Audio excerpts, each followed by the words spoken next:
Chris Hedges. Welcome to On Contact.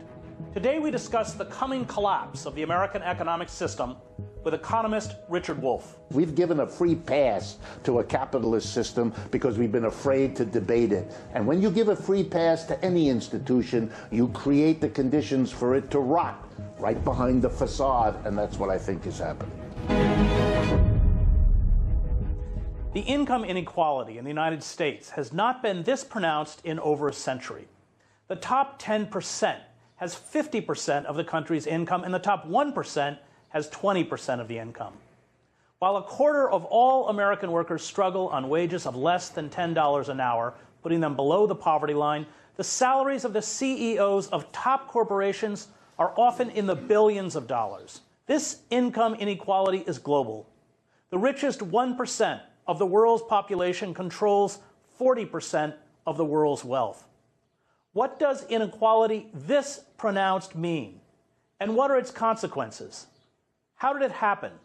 And how much worse will it get with a new tax code that raises health care premiums, slashes social and public welfare programs such as Medicaid, Pell Grants, and food stamps, and ensures that tax hikes over the long term will climb for the working class? I discuss inequality with economist Rick Wolff. So where were this late stage of capitalism, which the Trump administration is accelerating? It's part of a pattern. Tell us where we are. Well, we're at a point that your numbers verify, in which the capitalist system, which has been the growing, dominant system for the last 300 years, wanted to present itself in contradiction to feudalism and slavery as the system that creates a massive middle class that lifts everybody up.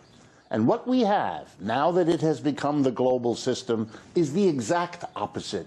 It has reproduced the kinds of grotesque inequalities that we associate with everything from the Versailles Palace of the late Louis back to the pharaohs of ancient Egypt. It is a stunning expose of an economic system that couldn't deliver what it promised and now wants to distract everybody from this harsh reality that you pointed to. This is the major measure of a capitalist system by its own claims, and it can't deliver. That's why we're besieged with economic and political theater, anti-immigration, tariffs, all that kind of stuff, blaming foreigners, anything to get us away from confronting an economic system that doesn't work for the majority of the people. Well, not only does it not work, but the assault is being exacerbated, as we saw with the new tax code. Well, the new tax code really is a kind of explosive excess. It's when you've crossed the line and finally it is so grotesque that even those who didn't want to see are forced to see. We see in that tax cut, if I can take a moment, we've had 30, 40 years in which corporations have paid less taxes than they ever did, have made more money than they ever did before, have been able to keep wages stagnant while the productivity of labor rose. This is the last moment historically that they needed another big gift, let alone at the expense of the very people whose wages have been stagnant. To give them a tax bust of this sort, basically reducing from 35% to 20% is a 40% cut. This kind of crazy excess does remind you of the late Louis in France before the French Revolution, when the level of excess reached the explosive social dimensions, and I think that's where we are. What about that moment in American history, which, you know, that let's call it the golden age of labor right after World War II, when capitalism took credit for, and we did have for a period of a couple decades, a well-compensated working class, middle class. Workers could be part of the middle class.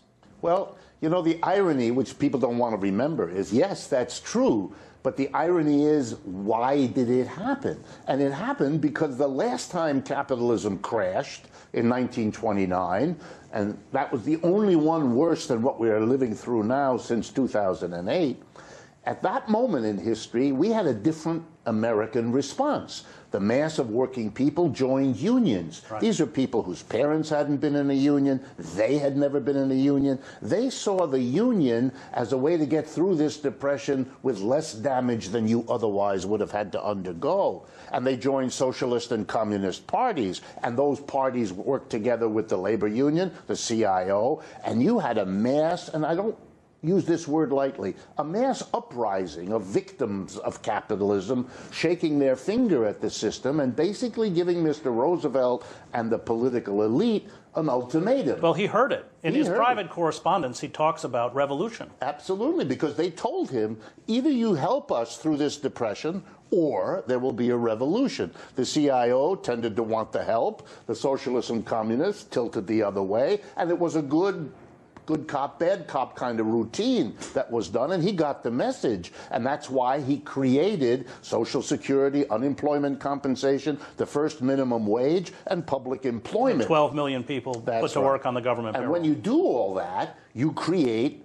for the first time, a real pushback against capitalism's basic tendency towards inequality. And so we had a few decades of the results of that. Well, the irony is that Roosevelt said that one of his greatest achievements is that he saved capitalism. Absolutely. He understood that he ameliorated or adjusted a collapsing system, and he did save it. And yet, ever since, let's say, 1948 with Taft-Hartley, this draconian bill that makes it hard to organize forward, the capitalist class essentially sowed the seeds of their own destruction, didn't they? That's the irony. He saved them from themselves, but they were so enraged by the fact that the way he paid for Social Security unemployment was by taxing corporations and the rich. Which were up to 90%, right? Amazing. 90% for the top bracket for the income tax, much higher rates on corporations. This notion that a politician would tax corporations and the rich to provide for the mass of people, which, by the way, nowadays is said to be a political impossibility. I like to remind people, the one politician who was forced to do it was reelected 3 times. It's not a route to political oblivion. He was one of those popular political figures in the country. Clearly, in the history of the United States, no president had ever achieved that before. You would have thought Mr. Obama might have thought about that model in terms of his future, but that's another story. In any case, after the war, the reaction of the business community, enraged that they had had to pay these taxes, were to destroy that coalition. Communists, socialists, and unions. First go after the communists, convert them from militants into agents of a foreign power, then go around the country telling everybody that socialism is just like communism, it's just spelled differently, and when you got rid of them, you go after the labor movement, which has been, as we know, on a 50-year decline. So, yes, the capitalists got rid, but the irony, as you put it, they got rid of the coalition that forced it, but that got rid of the very mechanism that Roosevelt told them saved you. And so we now have a crisis since 2008 without the movement possibilities because it is so systematically crushed. And so you have a capitalism spinning out of control, and Mr. Trump is like the cartoon alternative to Mr. Roosevelt. He doesn't get anything. He's on a rush to make it even more grandiose and excessive, and I really do wonder how long this can last. Well, that's the question, because lifting the very tepid reforms off the speculators on Wall Street, the global banks, what's going to happen? I mean, I think first, one of the things I'd like you to address just before that is how the figures that they use to justify what they call a recovery are in fact fictional. Yeah, there's a number of ways in which this is done. You know, let me take a step back. In economics, if you're not an ideologue, you understand that at any moment there are an immense array of economic statistics. Some of them make it look like the future might be a little bit better. Others make it look like the future looking grim. A reasonable approach tries to weigh these. But if you don't do analysis, you do advertising or ideological more, then you only look at the one and you pretend the other ones don't exist. So bear with me if I point out some of the data that don't show it. that is, don't show a recovery. Number one, the unemployment number that they love to talk about. The way unemployment numbers are gathered in America, which so few people understand, is you ask a lot of people two questions. Are you working? If they say yes, they're employed.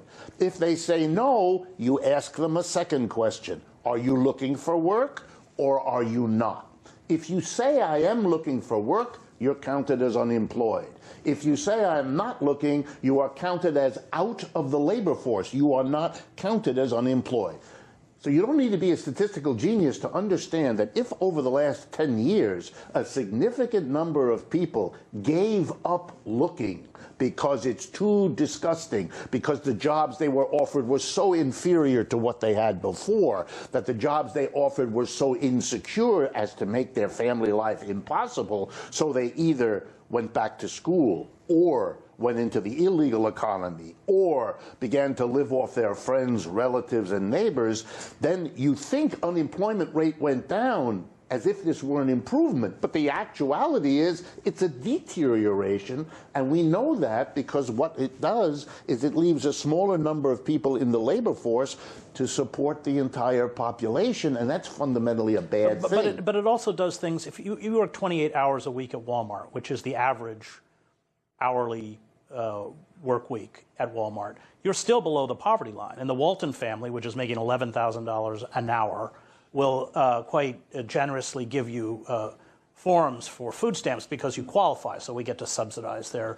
But I mean, there are all sorts of, or if you're, I read somewhere that even if you're working 1 hour a week, you're counted as employed. Yes, you are, and you're put in the temporary category or part-time category. There's endless games that are being played. The bottom line is, as even the most right-wing of my colleagues admits, that the quality of the job, its security, its benefits, its impact on your physical and mental health, all of that has been cascading down, even as the wages have remained stagnant, so that by any of those measures, we're not in a recovery. We're in an ongoing decline, which, by the way, is why Mr. Trump got elected. It's happening to capitalism in Western Europe, Japan, and the United States. It's why an angry working class is looking for ways to express and change its circumstance. It's kind of sad for me that the form in this country, for many, took the step of electing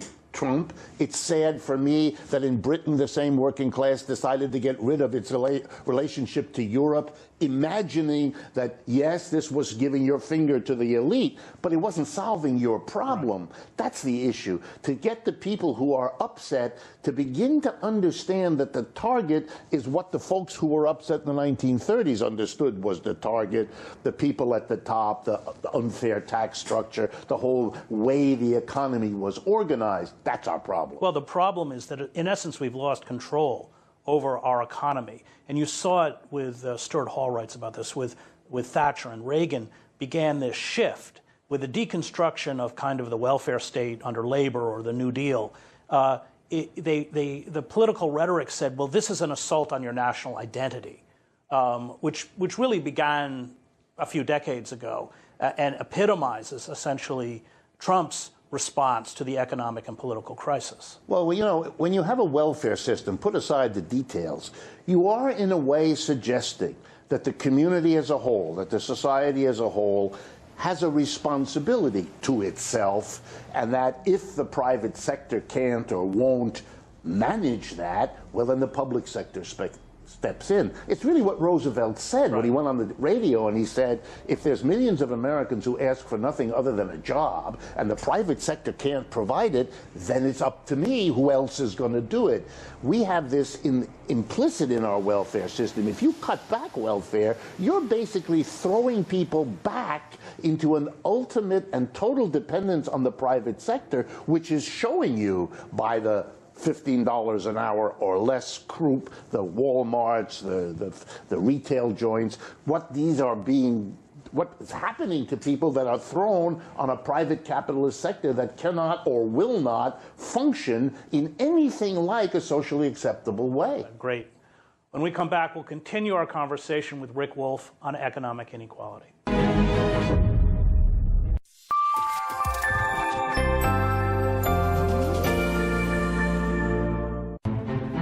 Mark Twain said it's easier to fool people than to convince them they've been fooled. That could be why America is so divided now, because people have been fed fake news paid for by corporate interests. They beat you down until you believe their fairy tales. Well, here's a story for you. It's called The Big Picture, and it's full of facts, not fiction. Question more.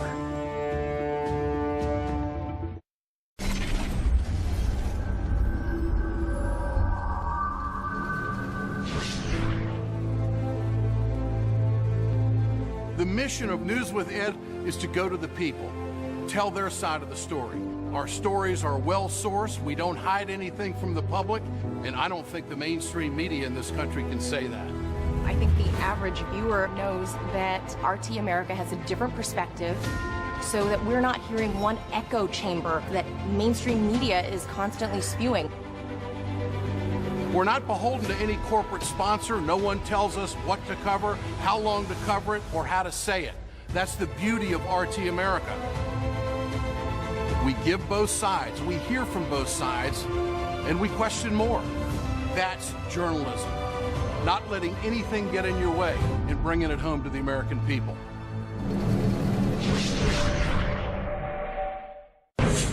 On Contact with Chris Hedges.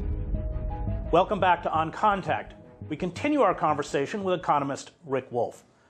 So before the break, we raised the issue of unfettered capitalism, which Karl Marx said is a revolutionary force, but the very minimal controls imposed by Dodd-Frank, which wasn't much. Everything's being eradicated.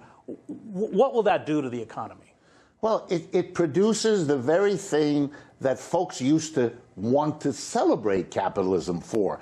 Instead of creating a middle class, it polarizes everything. It allows the top executives to go completely crazy with their pay packages, not only beyond what's reasonable in any sense, but even beyond what their fellow capitalists in other parts of the world allow themselves. Just to interject, I mean, with this tax cut, what they did with that money was buy back their stock. That's right. Which is suicidal for the economy. Explain why they did that and why, if you agree, it's suicidal.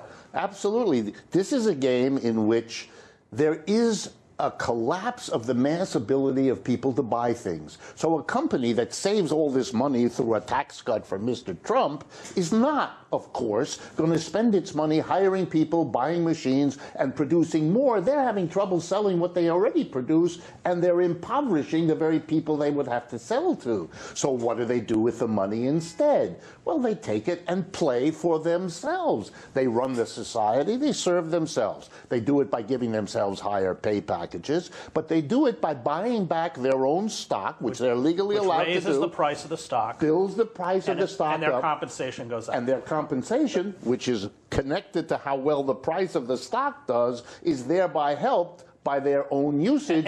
And no jobs are created, no growth is created. They're often trashing their own company in the process. Yes. As Lehman Brothers. Yes. And because they're out of control, building a price of the stock that is going up, even though the viability of the enterprise, because of the collapsing market, is shrinking. And if you wanted a case for there to be any negative outcome, even for their own thinking, it means that the only growth in terms of real production is happening elsewhere in the world because we're killing the very mechanism that might have produced it here. So it's a capitalism that is hollowing itself out but refuses to do so, to face it, because it is making money for a while. But that's the same logic as King Louis before the French Revolution, in a sense, making fantastic Versailles without understanding he was digging his own grave in those lovely gardens there. Before we go on to the consequences, let's talk about the imposition of tariffs. Fine.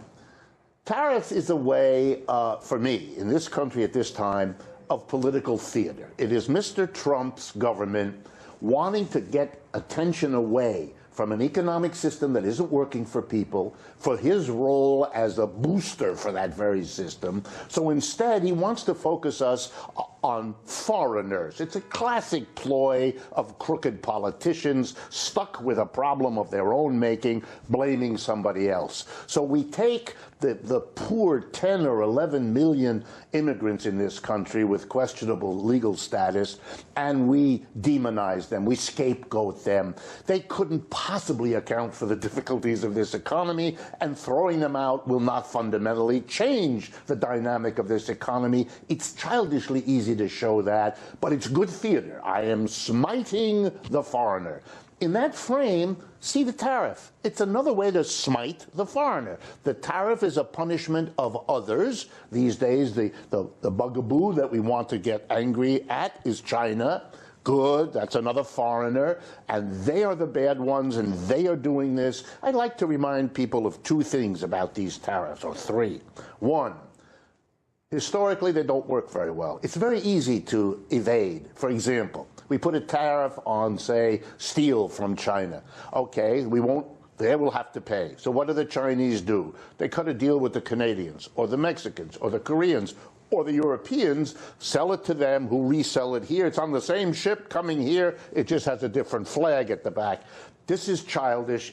It's well known, number one. Number two, it's political theater because it doesn't change very much. For example, a good half of the goods that come from China come from subsidiaries of American corporations that went there over the last 30 years precisely to produce there for the American market. You are smiting them by closing off their market. They're going to be angry. They're going to be losing their investments. They're going to be taking corrective action, all of which is negative for the American economy. It's bizarre. And finally, the Chinese, their politicians being not that different from ours, will have to posture in return and retaliate in all kinds of ways they're already showing against our farm products, against us.